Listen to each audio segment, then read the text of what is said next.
Halo kawan-kawan pegiat organisasi masyarakat sipil dimanapun berada, salam hormat, salam takzim.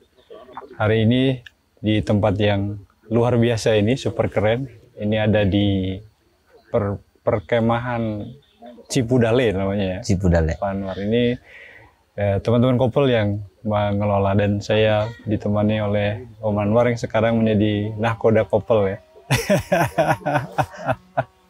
Nah, gimana awalnya kisah ini Pak Anwar, Kopel itu? Karena Iya. dari namanya kayaknya spesifik ya Iya. Menjadi core bisnisnya teman-teman kan, Komite Pemantau Legislatif. Nah, itu kenapa kok legislatif yang dipantau? Itu pertanyaan yang menarik dan banyak yang mengemukakan juga ke kami. Jadi saya bukan satu-satunya orang. Bukan satu-satunya. Oke. Jadi kenapa legislatif? Ya jadi masih di sebelum menyampaikan soal sejarahnya ya, tapi memang kami menyadari bahwa di legislatif ini sebenarnya kan banyak hal yang bisa diselesaikan lewat legislatif. Selama ini kita berpikir karena kewenangan dan fungsinya ya. Iya benar. Nah, banyak orang berpikir bahwa eksekutornya ada di eksekutif. Tapi pada dasarnya sebenarnya eksekusi itu muncul karena ada persetujuan dari DPR dan ada selain kekuatan biasa sih kita menyebut kekuatan politis gitu ya, tapi sebenarnya dia masuk di kerangka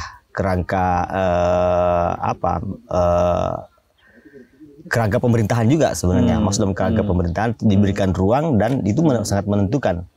Dan bahkan banyak hal yang tidak tersentuh oleh eksekutif tapi kemudian kelihatan dan dimunculkan oleh pihak legislatif. Oh, artinya sebetulnya dalam konteks relasi itu teman-teman melihat DPRD itu sebetulnya juga porsi kewenangannya kalau kemudian mendorong inisiatif-inisiatif yang tidak dilihat oleh eksekutif itu juga besar ya. Benar. Itu malah justru contoh kecil aja misalnya kalau lewat musrema kita anggap selesai lah gitu ya. Selesai semua. Tapi ternyata itu masih sangat banyak yang terlewatkan, sangat banyak masalah teknis lah yang membuat kemudian itu terlewat kebutuhan publik yang bahkan krusial gitu ya, yang orang miskin, terus orang di desa itu tidak tersampaikan. Nah itu lewat channel kanalnya legislatif itu masuk dan bahkan bisa cepat gitu ya, bisa memunculkan respon cepat dari eksekutif untuk menyelesaikan. Nah, kalau balik ke sejarahnya Kopel, kenapa itu yang menjadi fokus isunya teman-teman? Iya, memang dulu waktu saat pertama lahirnya di Kota Makassar ya, oleh teman-teman para senior yang wartawan waktu itu tahun 2000-an, jurnalis wartawan yang tempat mangkalnya memang di DPRD Sulsel, melihat situasi keseharian dari anggota DPR ketika mulai dari mereka masuk di halaman kantor DPR sampai kepada aktivitas rapat gitu ya, dan melihat banyak persoalan yang sebenarnya mesti disikapi yang sebenarnya berimplikasi ke publik, dan itu tidak ada satu lembaga pun di sana di Sulsel itu yang kemudian mengawasi dan bahkan memberikan kritik dan mendorong gitu ya untuk bisa itu ditangani baik oleh anggota DPR-nya. Nah, dari sana ya. Dari sanalah wartawan ini kemudian mereka sepakat ya, ada yang kemudian fokus untuk mengambil posisi watchdog, dan kemudian ada yang tetap untuk menjadi wartawan gitu ya. Dengan menulis iya. Nah itu kan belakangan kemudian saya melihatnya kok ini jadi Kopel Indonesia artinya. Apakah memang kemudian skup kerja kawan-kawan itu melebar ke provinsi lain? Itu bahkan sekarang kan di Bogor ya. Benar. Iya, awalnya memang Kopel Sulawesi ya, masih di akte kita masih nyimpan gitu ya, akte lama Kopel Sulawesi, dan itu kami perbaharui menjadi Kopel Indonesia. Tadi tidak berarti masalah di Sulsel sudah selesai gitu. Lalu beranjak ke tempat lain. Ya? Oke. Tapi dinamika demokrasi itu di Sulsel kelihatan betul muncul karena peran masyarakat sipil dan Kopel ada di situ. Salah satunya. Salah satunya. Oke. Nah, kalau kita lihat selalu kelihatan kalau di Sulsel itu banyak sekali masalah gitu ya. Tapi kami di apa ya? Di pengalaman kami dan membaca situasi, persoalan itu muncul karena dinamika masyarakat sipil sebenarnya. Di tempat lain saya yakin banyak sekali persoalan, tapi tidak muncul karena dinamika masyarakat sipilnya tidak hidup. Gitu artinya memang kekuatan masyarakat sipil, CSO dalam hal ini itu memang menjadi faktor penentu ya. Benar. Untuk mendorong perubahan-perubahan tadi. Benar. Itu. Oke, dan itu yang kemudian yang dialami oleh teman-teman Kopel. Ya? Iya, benar. Oke. Nah, dan ya kemudian sih pingin juga ke daerah lain untuk bisa terjadi hal yang serupa gitu. Nah, mereplikasi apa yang menjadi pengalaman teman-teman di Sulsel. Benar. Coba mereplikasi. Tentu dengan mungkin kita juga ingin mencoba di latar masyarakat dan perilaku masyarakat yang beragam gitu ya. Tidak sama kalau di Sulsel ada Bugis Makassar gitu ya. Kalau di tempat lain di Jakarta gimana, di Jawa Barat gimana. Nah, itu pingin kita. Bahkan kami pernah di Jogja juga. Ada satu daerah di Bantul. Pernah ya? Pernah. Terus pernah juga di Medan, di Karo malah masuk di pelosok daerah di kabupaten ya, Kabupaten Karo. Nah, tapi kalau bicara soal isu ya yang menjadi concernnya teman-teman di Kopel itu, apakah emang hanya sekedar 3 fungsi DPRD itu legislatif, atau sebetulnya ada isu-isu yang lain? Karena kan sekarang kayak teman-teman Kopel kan bareng sama ya PKS ngurusin sekolah rusak gitu kan, tangga bencana gitu kan. Nah itu gimana ceritanya Pak? Iya, sejak awal munculnya kan sebenarnya keresahan isu ya, keresahan isu yang tidak tertangkap dan tidak tertangani baik oleh DPR. Nah itu meskipun memang di situ juga harus dibarengi dengan pengawasan kinerja gitu kan. Apakah anggota DPR-nya rajin rapat gitu ya, sehingga harus dicek absennya. Kenapa seorang anggota DPR kalau tidak masuk rapat, tentu kan suaranya hilang, suara publiknya hilang. Gimana mereka mempengaruhi kebijakan kalau dia di luar? Jalan aja sementara rapat berjalan dan ketok palu. Malah di jalan ada mereka menemukan data tapi ketok palunya orang lain. nggak nyambung. Nah itu. Nah, isu-isu yang kami concern sebenarnya banyak sebenarnya, terutama layanan publik ya. Memang pendidikan, kesehatan. Bahkan kalau di Kota Makassar itu soal tata ruang kota juga, soal kebersihan sampah juga kita sering menyikapi gitu. Artinya memang sektor-sektor yang menjadi concern publik ya. Publik satu daerah. Yang punya dampak luas kepada publik itu teman-teman masuk. Ya. Nah yang membedakan, kalau ngomongin metode nih Om Anwar, apa sih yang membedakan metodenya teman-teman gitu dengan katakanlah CSO lain yang memang dia punya concern yang sama, misalnya concern juga di isu pendidikan, concern juga di isu kesehatan gitu. Nah apa sih membedakan? Itu yang menarik. Saya pernah jadi di Kopel itu kan sebelum masuk itu harus magang memantau lagi di DPD. Saya jalurnya begitu. Jalurnya gitu, jalur kaderisasinya gitu ya. Saya itu malah hitung-hitung itu awal itu kan 4 tahun saya nongkrong di DPRD itu. Dari Kabupaten Goa. Pemantau. Tiap hari itu aja saya hadiri rapat paripurna, hadiri rapat komisi, dan saya mencari dan belajar banyak dari situ. Nah, ada satu pengalaman saya di Kabupaten Goa itu, ada satu sekolah dasar namanya SD Tiamate. SD Tiamate itu artinya SD yang tidak mau mati gitu ya. Bahasa lokal. Itu waktu itu sekolah itu rubuh. Rubuh ada di perkampungan penduduk, rubuh dan tidak diperbaiki, dan itu berlangsung bertahun-tahun. Nggak ada yang peduli, nggak ada yang peduli. Akhirnya saya mendorong ini untuk diselesaikan, tapi saya lewat pintu DPR, dan itu berapa bulan tidak sampai bulan itu bergulir isu itu, naik di koran, viral lah karena masih paper base lah waktu itu ya. Oke. Orang masih baca koran ya? Masih koran, Facebook udah ada. Waktu itu. Iya. Dan itu bupati langsung turun tangan perbaikin. Gimana caranya dia mengutak-atik anggaran tapi diperbaiki gitu. Oke. Gitu. Artinya teman-teman selama ini metodenya melalui pintu parlemen ya. Pintu parlemen. Ya. Kami sudah merancang sih, tapi tidak lepas dari kalau bicara perencanaan kan ada mekanisme perencanaan yang sudah bagus kan. Tapi kita tidak mau lepas dari situ juga. Tapi kita pingin juga bahwa DPR ada. Kok dipisahkan dari situ. Ada reses, ada pintu aspirasi. Nah, kami mendorong untuk supaya ini matching. Dan sekarang juga sebenarnya sudah mulai cukup membaik lah. Karena mulai orang-orang daerah, mungkin juga karena Undang-Undang 23 ya. Mulai orang daerah menyadari bahwa anggota DPD ini mesti masuk. Bahkan biasa diminta masuk di musrembang kabupaten gitu ya, untuk bisa melihat merekam proses jejak aspirasi publik.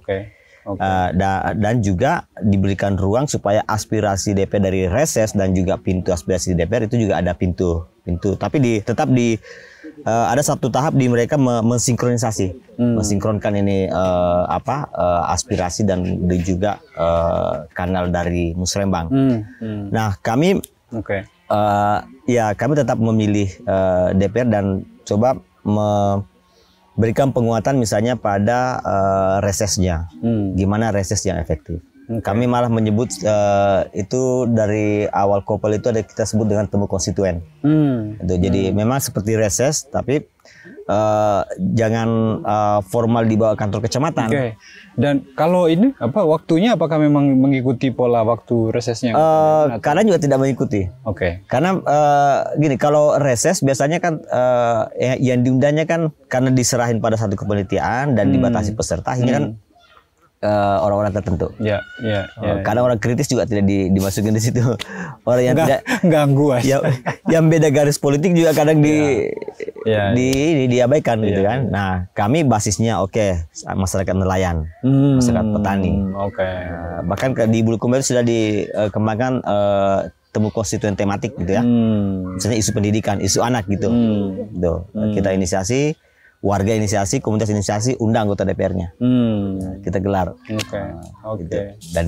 Dan teman-teman Kopel adalah fasilitator di dalam pertemuan itu. Nah, sekarang kalau kita bicara tantangan nih Pak Anwar, kan secara umum kan kita lihat ngomongin demokrasi, ngomongin dunia politik itu kan rasanya kita berputar ya. Maksudnya balik lagi ke situasi di mana awal-awal, katakanlah kalau teman Kopel, saya nggak tahu apakah Pak Anwar mengalami perspektif atau pemahaman yang sama dengan saya. Tapi saya melihat bahwa ini kok kayaknya balik lagi ya ke titik awal kita berangkat. Nah, Pak Anwar nggak tegar? Memang sepertinya memang begitu. Ini kan karena bisa frustasi kita kalau balik lagi kita. Karena mesin politik ini tidak jalan sebagaimana mestinya. Maksudnya ini kan partai politik semuanya kan membuat kita lebih dan membuat sistem politik ini menjadi lebih baik, gitu ya. Dan masyarakatnya udah sangat cerdas menurut saya, sangat cerdas. Dia udah paham partisipasi politik, partisipasi lewat manapun, sangat cerdas. Tapi partai politik menurut saya belum mengadaptasi diri untuk berada di situasi di mana masyarakat sudah sangat demokratis gitu ya. Sehingga perasaan seperti beberapa tahun lalu itu yang terulang gitu. Jadi masyarakat sipil ini yang sudah cerdas gitu ya. Dia lebih banyak proaktif, malah partai politiknya banyak menunggu gitu. Dan tiba pada momentum pemilu dia kembali pada situasi itu, mainannya gitu kan. Mainannya nggak ada perubahan, lebih banyak transaksional gitu kan. Sementara sebenarnya publik ini sudah siap untuk memilih mana kanal yang lebih aspiratif, gitu. Mana partai yang lebih aspiratif bisa memberikan ruang ke saya. Itu sudah cerdas sebenarnya.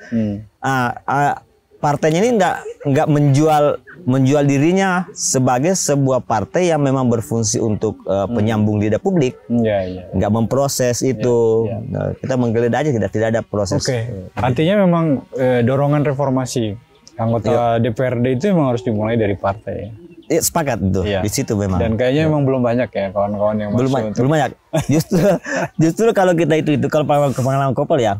Yang banyak dekat dengan publik itu adalah orang yang diproduksi oleh komunitas masyarakat sipil.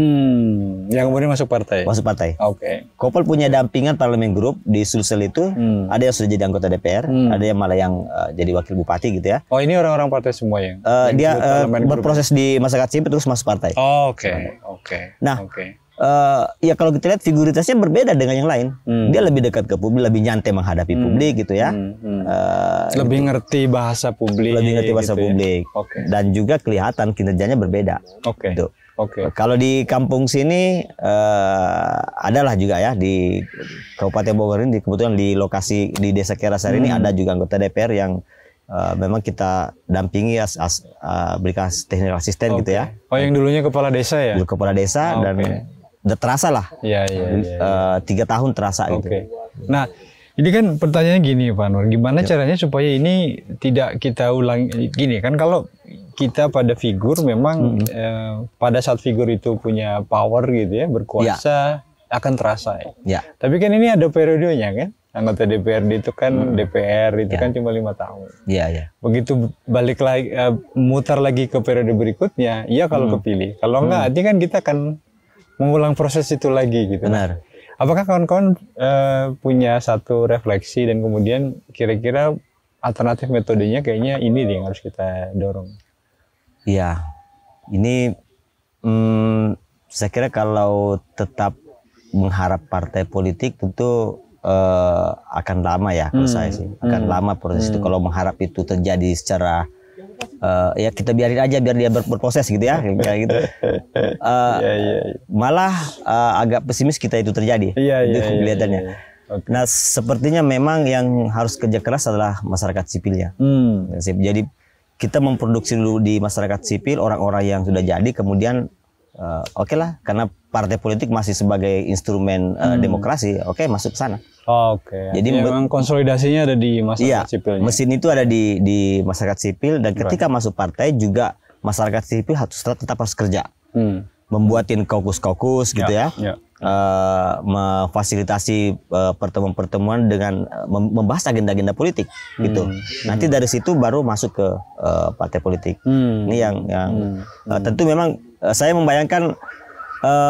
Ya kita akan ada pertarungan antara masyarakat sipil dengan partai politik dalam hal itu. Kita akan saling ya konflik interest juga mungkin akan ada di situ. Tapi menurut saya itulah posisi terkini yang bisa kita bisa tempuh gitu ya. Sambil memang tetap ada yang berupaya untuk membenahi manajemen partai, kaderisasi partai itu tetap harus dilakukan. Bagaimanapun kecilnya harus dilakukan. Karena di situ adalah proses untuk menghasilkan orang-orangnya seperti yang kita inginkan kan ya. Benar. Kalau cita-cita atau harapan atau idealisasi ke depan ini kan bentar lagi 2024 nih. Pak Anwar ngelihat tanda-tandanya gimana nih, dan kira-kira harapannya apa? Iya, tentu sebenarnya sih kan pemilu melahirkan pejabat publik yang betul-betul dia keberpihakannya ke publik gitu ya. Gitu. Jadi selain kalau pemilih cerdas, pastilah ya kita harus membuat pemilih cerdas dan punya integritas. Kalau di sini kita sudah deklarasi desa anti money politik, ya. Saya kira di tempat lain harus juga seperti itu. Kedua, kualitas calon yang disodorkan juga harus bagus. Jangan menyodorkan, kan kalau peneliti itu kan sampah masuk sampah keluar kan. Jangan sodori sampah ke publik kan. Sodori orang-orang yang berkualitas, dan dari awal itu kita yang harus menyiapin untuk mendorong untuk disodori kualitas terbaik, dan biarkan nanti publik memilih kualitas yang terbaik itu. Dan jaga optimisme tentu saja. Itu optimisme yang penting itu. Biar nggak frustasi kemudian. Nggak frustasi. Oke. Artinya kita buat ada harapan lah. Iya. Dan masih percaya bahwa akan ada perubahan di depan gitu kan. Kira-kira. Oke, makasih banyak Pak Anwar. Sip. Sukses terus dan mudah-mudahan nanti kita bisa ngobrol lagi untuk tema-tema yang lain. Sip. Oke, sip. Makasih.